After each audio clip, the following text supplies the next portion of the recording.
Memberontak, mendorong, memukul, berteriak. Segala cara Nadira lakukan untuk menyingkirkan laki-laki ini dari atas tubuhnya. Namun tenaganya yang tak seberapa tidak mampu melawan laki-laki bertubuh tegap dan tinggi ini. Nadira menangis dan menggeleng, berusaha menahan tangan laki-laki itu yang berusaha menolbek B4 Junya. Namun gagal, keempat in tipis itu telah raib dari tubuhnya. Tak menyerah, Nadira terus memberontak. Namun pemberontakannya seolah semakin memempat-engkitkan sisi liar laki-laki ini. Lepaskan aku mohon. Permohonan Nadira seolah seperti alunan musik indah bagi laki-laki itu yang membuatnya semakin semangat. M3ECV Butup Pol 0S Nadira. Nadira menggeleng, mencengkeram dan mengsatugit lengan kekar laki-laki yang M3 ngevkung tubuhnya itu. Namun, kamar mewah yang dihiasi lampu redup nan cantik ini terasa seperti neraka untuk Nadira. Begitu menakutkan dan mencekam. Dinding-dindingnya yang berwarna putih itu seolah berubah menjadi gelap, saat laki-laki itu memaksa Men 3 Rob 0 SM4 Sub dan menghancurkan perta 4 nan Nadira. Hancur. Benar-benar hancur. Dia merenggut sesuatu yang paling berharga bagi Nadira yang telah dijaganya selama 20 tahun. Aku mulai. Ini akan S4 Kid, tapi tak akan lama. Kamu akan menikam 4T-nya juga. Nadira tidak bisa merasakan apa-apa lagi. Nadira hanya berharap malam ini segera berlalu. Malam ini adalah malam paling menyakitkan dalam hidup Nadira. Ibu. Maaf, aku tidak bisa menepati janjiku untuk menjaga diri. Nadira memejamkan mata dengan setetes air mata membasahi sudut mata. Breaking news, skandal photoshoot CEO muda Erlangga Group bersama seorang perempuan tersebar di internet. Unggahan foto pertama kali diupload oleh akun bodong @penguasa kegelapan di sosial media IG. Belum pasti kebenaran foto itu, namun dampaknya sudah cukup besar. Dikabarkan saham Erlangga Group mengalami penurunan. Jika keluarga Erlangga sang pemilik perusahaan tidak segera klarifikasi, diprediksi saham akan terus mengalami penurunan. Bruak. Siaran itu berakhir tepat setelah vas bunga mendarat di layar TV.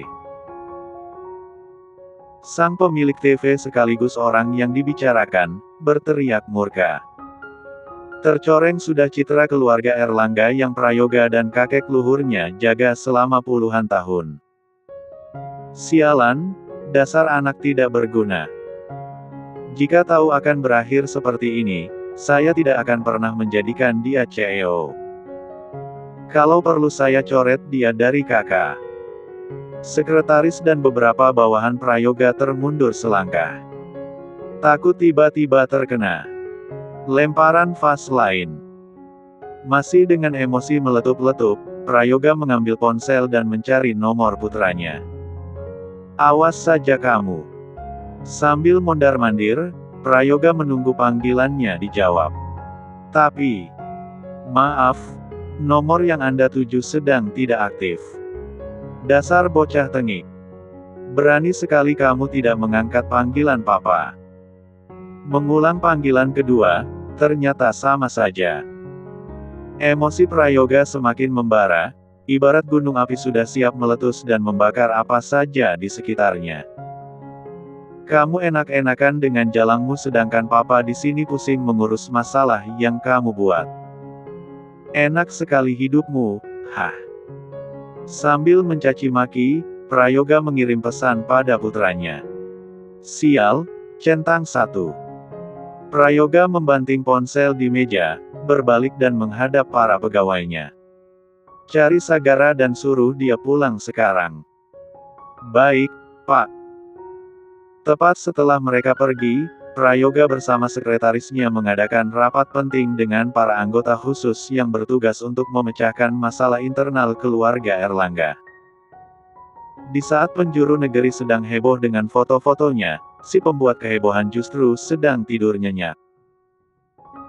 Di kamar yang didominasi warna putih, yang terasa tenang dan nyaman, Sagara berpigalukan dengan seorang gadis cantik yang juga terlelap. Gadis yang telah dia renggut ke perahu 4 nannya semalam. Yuch, akhirnya Sagara terbangun. Melenguh dan merenggangkan tangan pelan. Sesaat dia terkejut melihat sosok perempuan di sampingnya. Hampir saja marah, sebelum teringat percintaan panas mereka semalam.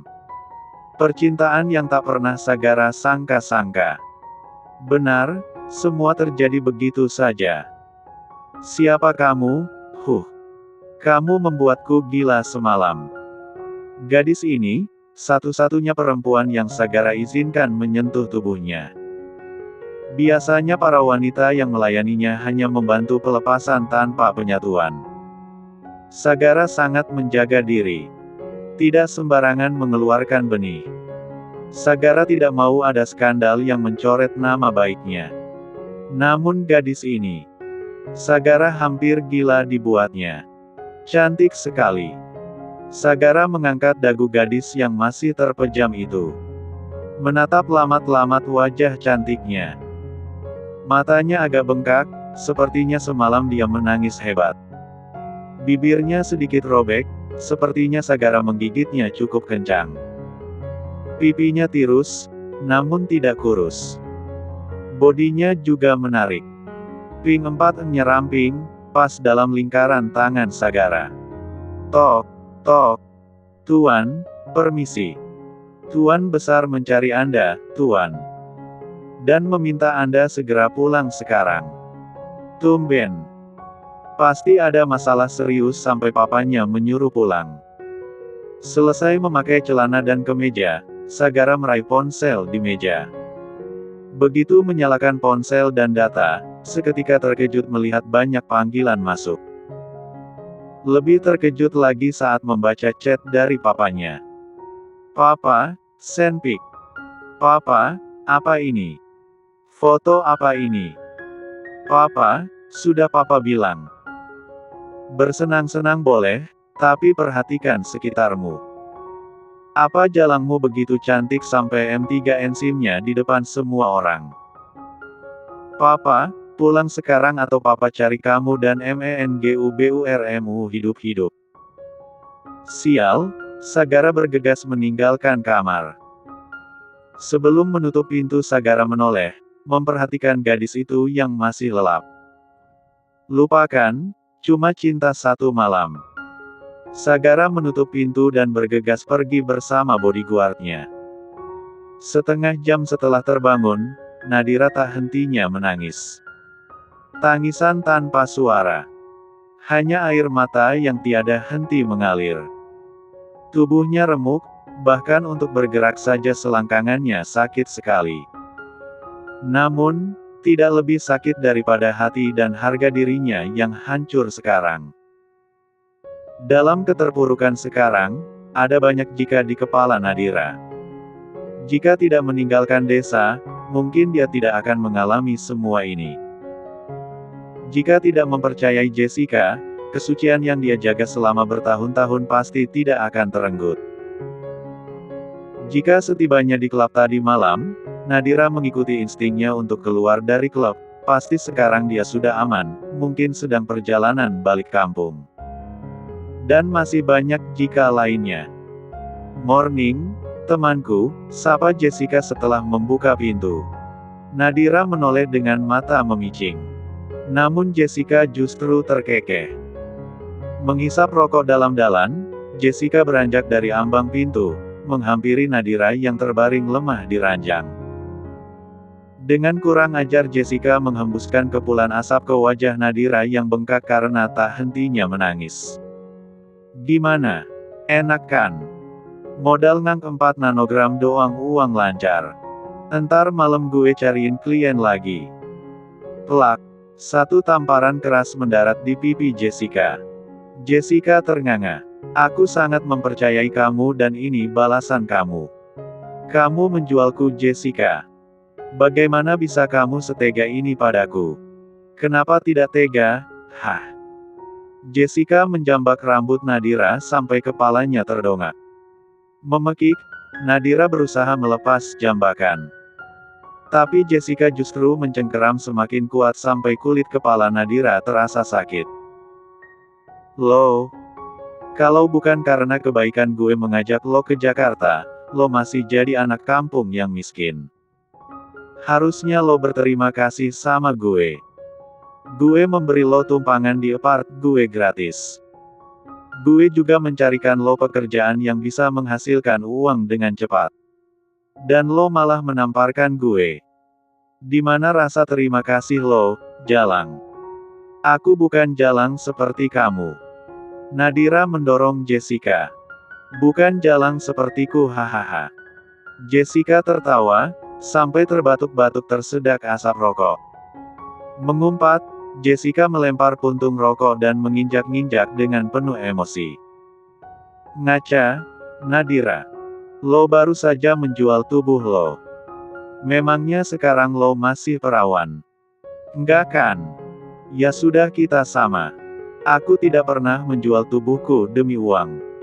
Kamu yang menjualku. Kamu menjebakku. Ark. Jessica menguatkan jambakan. Banyak omong lo. Daripada lo menggunakan tenaga lo untuk mengocehi gue, lebih baik lo gunakan tenaga lo untuk nanti malam. Madam Joy bilang ada pelanggan baru untuk lo. Sebagai gantinya karena lo udah berani menamparkan gue, bayaran lo. Gue potong setengah. Aku nggak mau. Aku mau keluar dari sini. Nadira mendorong Jessica sekuat tenaga sampai perut Jessica menabrak sisi meja. Menahan sakit kepala, Nadira sempoyongan berusaha turun dari ranjang. Nadira ingin pergi dari sini. Nadira tidak mau di sini lagi. Tentang sumpah Nadira yang ingin menghancurkan klub itu, Nadira masih mengingatnya. Dan akan terus mengingatnya sampai mati. Tapi sekarang Nadira harus pergi dulu menyelamatkan diri. Lo pikir semudah itu kabur dari gue? Bak. Nadira memekik saat merasakan pukulan kuat di tengkuknya. Kepalanya yang pusing terasa semakin pusing dan tidak sadarkan diri. Ais, Jessica mengumpat dan menendang kaki Nadira. Sialan, harusnya sekarang waktunya gue istirahat sebelum nanti malam. Tapi lo malah menguras tenaga gue. Awas saja. Gue jual lo ke 5 orang sekaligus. Biar mampus sekalian. Dasar tidak tahu diuntung. Udah miskin, belagu lagi. Untung lo cantik. Kalau enggak, malas banget gue bawa lo sini. Jessica menyeret tubuh Nadira ke pojokan kamar, mengikat tubuh lemah itu agar tidak lari saat sadar nanti. Jessica, kamu apakan mutiara kita? Sorry, madam. Dia membuatku emosi. Sial, dia baru saja menamparku. Kamu tahu, banyak yang menginginkan Nadira. Setelah dia bangun urus dia. Nanti malam ada yang mau pakai dia lagi. Jessica menyugar rambutnya ke belakang. Tapi aku dapat komisi juga kan? Tentu. Oh, jangan lupa cari gadis desa lainnya. Kalau bisa cari yang seperti Nadira. Siap. Aku sudah punya beberapa incaran. Good job. Mobil Rolls-Royce yang ditumpangi Sagara tiba di pelataran mewah kediaman sang ayah. Seperti biasa pasti ada beberapa bodyguard yang berjaga di sekitar rumah. Papa di dalam. Iya, Tuan. Beliau ada di ruang kerja, sedang menunggu Tuan. Sagara mengumpat, seketika was-was dan gelisah. Merapikan jasnya dan bergegas menemui papanya yang ada di ruang kerjanya. Pa, akhirnya pulang juga kamu bajingan tengik. Sini kamu. Prayoga mengayunkan tongkat. Pa, tenang, Pa. Tenang. Tenang. Dalam keadaan seperti ini kamu masih bisa menyuruh Papa tenang. Kamu tidak melihat kekacauan yang baru saja kamu lakukan. Oh, bagaimana mungkin kamu melihat, semalaman sampai pagi kamu sibuk dengan pelacurmu itu. Prayoga terus mengayunkan tongkat mengincar punggung putranya. Menghindar, Sagara berlari ke sana kemari. Demi apapun, Sagara merasa seperti anak kecil yang telat pulang karena asyik bermain lalu mendapat pukulan kasih sayang sang ayah. Oh astaga, umurnya bahkan sudah 30 tahun, tapi Sagara masih terus mendapat pukulan di pantat atau di punggungnya. Beberapa pegawai yang ada di ruangan itu hanya diam. Sudah terbiasa. Begitulah mereka. Pak, tenang. Aku bisa jelaskan. Aku dijebak. Papa juga pasti tahu kan aku seperti apa. Aku nggak mungkin sembarangan meniduri perempuan. Apalagi sampai menciumnya di depan umum. Itu gila. Dan aku tidak gila. Aku juga sama terkejutnya dengan papa sekarang. Aku juga marah. Aku ingin sekali memukul diriku sendiri. Tapi sekarang bukan waktunya menyalahkanku, Pak. Kita harus mencari solusi secepat mungkin untuk mengatasi masalah ini. Ya semua itu gara-gara kamu. Iya, Pak, iya. Gara-gara aku. Aku yang salah. Oke. Prayoga berhenti mengejar, menapakkan tongkat di lantai sembari ngos-ngosan. Umur memang tidak bisa bohong. Duduk dulu, Pak. Duduk. Papa harus menjaga kesehatan. Tidak lucu kan tiba-tiba papa serangan jantung saat kita kejar-kejaran kayak gini. Bisa-bisa orang-orang menyalahkanku karena membunuh papaku sendiri. Kamu memang hampir membunuh papa gara-gara serangan jantung dengan masalahmu itu. Salah lagi, Sagara hanya mencoba menenangkan. Tapi setiap kalimat yang terucap dari mulut selalu salah. Ya, Pak Tua ini memang maha benar. Akhirnya Prayoga duduk di sofa. Mengambil hati, Sagara membawakan secangkir air putih. Minum dulu, Pak, duduk di samping Papa. Sagara mengulurkan gelas itu. Tidak perlu, Papa tidak butuh minum. Papa butuh solusi sekarang. Papa dan tim sudah melakukan proses pembersihan. Kita mengeluarkan skandal-skandal lain untuk menutupi skandal kamu. Papa juga sudah mengerahkan orang-orang itu untuk menghapus foto-foto kamu. Tapi tetap sulit. Saham kita tetap mengalami penurunan. Belum lagi Papa harus mengeluarkan puluhan juta untuk menangani kasus ini. Lain kali, otak dipakai. IQ doang tinggi, tapi mengaplikasikannya nol. Selalu saja bikin masalah. Pak, berapa kali aku bilang aku dijebak? Itu juga karena kebodohan kamu. Sudahlah, Papa tidak ingin mendengar pembelaan kamu. Papa ingin mendengar solusi kamu. Sebagai CEO, solusi apa yang kamu berikan untuk mengatasi masalah ini? Prayoga memberi kode pelayan untuk menyalakan cerutu. Prayoga butuh sedikit penenang. Rokok menjadi pilihannya. Sambil menghisap dan mengeluarkan asap rokok, Prayoga memperhatikan putranya tampak berpikir keras. Aku akan menikahinya. Menikah? Kamu gila. Aku tidak memakai pengaman, Pak. Kemungkinan besar dia akan mengandung anakku. Aku tidak mau anakku lahir di luar nikah. Selain itu, kalaupun perempuan itu tidak hamil, menikah adalah satu-satunya solusi untuk menyelesaikan masalah ini. Prayoga mengepalkan tangan. Urat-urat di leher menonjol.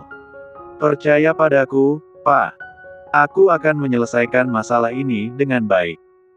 Gadis itu, gadis desa yang lugu. Dia tidak akan macam-macam. Sejenak Prayoga memejamkan mata untuk menenangkan pikiran. Selama ini, Prayoga selalu mempercayai Sagara. Sekalipun, Sagara tidak pernah mengecewakannya. Baru kali ini Sagara membuat kesalahan dan berujung fatal. Namun, tidak ada manusia yang tidak pernah membuat kesalahan. Sesempurna apapun Sagara, dia tetaplah manusia biasa. Dan Prayoga akan selalu memaafkan putranya. Baik, Papa akan menerima saran kamu, tapi hanya pernikahan kontrak. Seandainya perempuan itu hamil, ceraikan dia setelah melahirkan. Tapi jika perempuan itu tidak hamil, kalian akan bercerai setelah gosip meredah. Papa akan merekayasa skandal seolah-olah gadis itu yang berkhianat sehingga kamu menggugat cerai. Dengan begitu nama kamu akan bersih. Kejam. Tidak ada kata yang lebih tepat untuk menggambarkan sosok Prayoga selain kata itu. Dan sifat itu juga diwariskan pada kedua putranya Derek dan Sagara. Mereka tumbuh menjadi anak-anak ambisius, penuh tekad dan pantang menyerah. Positifnya mereka terlatih dan tidak kesulitan bersaing dengan dunia kejam ini. Negatifnya, rasa persaudaraan mereka sedikit merenggang karena persaingan begitu tinggi. Mengerti? Iya, Pak. Akan kucari gadis itu. Nadira tidak tahu di mana keberadaannya sekarang. Saat terbangun kedua tangannya sudah terikat di sisi kanan kiri kepala ranjang. Entah apa yang terjadi selama dia pingsan. Namun sekarang tubuhnya sudah harum dengan dress tipis sep 4 hektar berwarna hitam. Jatuh lebih estegaksi daripada pakaiannya semalam. Seketika firasat Nadia langsung buruk. Tidak, aku tidak mau lagi. Tolong keluarkan aku dari sini. Nadia mengerahkan seluruh tenaganya untuk berteriak senyaring mungkin. Kedua tangannya juga berusaha melepaskan ikatan itu. Namun segala usahanya sia-sia. Pergelangan tangannya justru semakin sakit. Hingga tiba-tiba pintu kamar terbuka. Halo, cantik, sudah bangun ya? Saya sudah menunggu kamu dari tadi.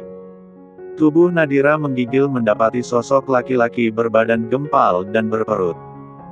Buncit tengah mengerling padanya. Saya bisa saja menyentuh kamu saat tidur tadi. Tapi nggak asyik kan jika hanya saya menikmati.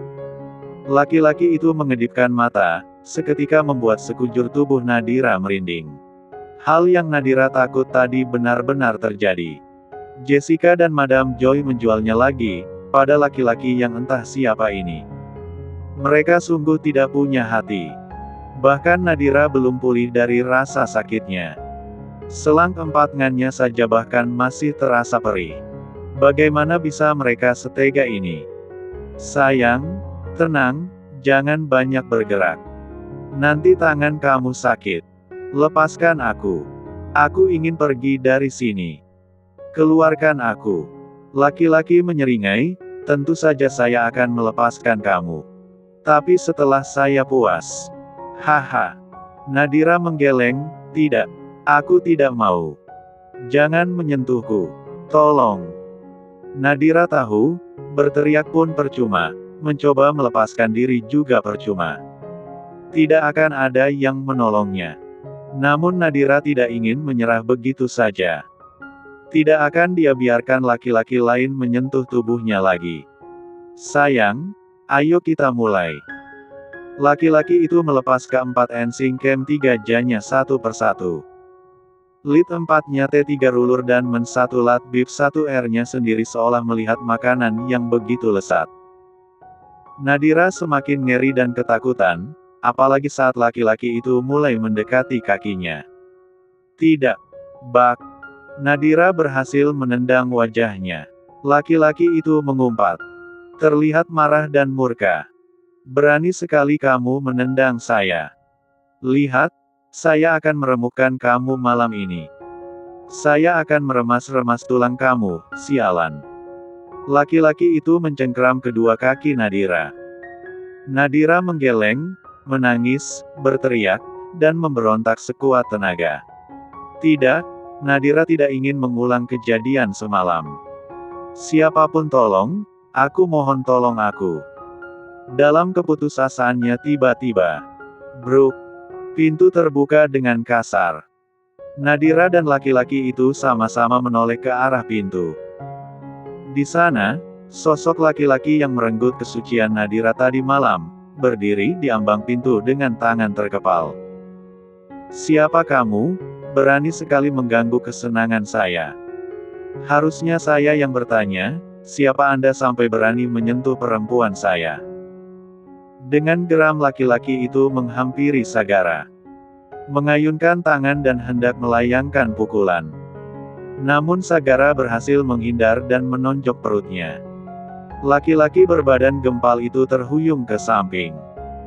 Tak memberikan kesempatan untuk melawan, Sagara menghadiahi tonjokan di rahangnya. Laki-laki itu ambruk di lantai. Dengan amarah meluap-luap, bertubi-tubi, Sagara memukul, menonjok, menginjak, menendangnya. Tuan, berhenti, bodyguard segera menahan Sagara. Cukup tuan, orang ini bisa mati. Anda akan dalam masalah besar jika terjadi sesuatu pada orang ini. Setelah dilerai akhirnya Sagara berhenti. Menyuruh bodyguard membawa laki-laki ini keluar sebelum kemarahan Sagara tersulut lagi. Sagara mengatur napas sembari menatap Nadira. Demi perempuan asing itu, Sagara hampir membunuh orang. Sagara tertawa, tak habis pikir dengan dirinya sendiri. Jangan mendekat, Nadira langsung waspada saat Sagara mendekatinya. Jadi kamu ingin semalaman dengan posisi tangan terikat seperti itu? Nadira menggeleng, jangan mendekat, jangan menyentuhku, aku mohon. Sebenarnya Sagara masih ingin berlama-lama memandangi tubuh Nadira yang tampak menggerahkan dengan tangan terikat begitu. Namun melihat ketakutan dan wajah melas Nadira, Sagara tak tega. White, seorang Sagara merasa tidak tega dengan orang lain. Wow, Sagara terkejut dengan dirinya sendiri.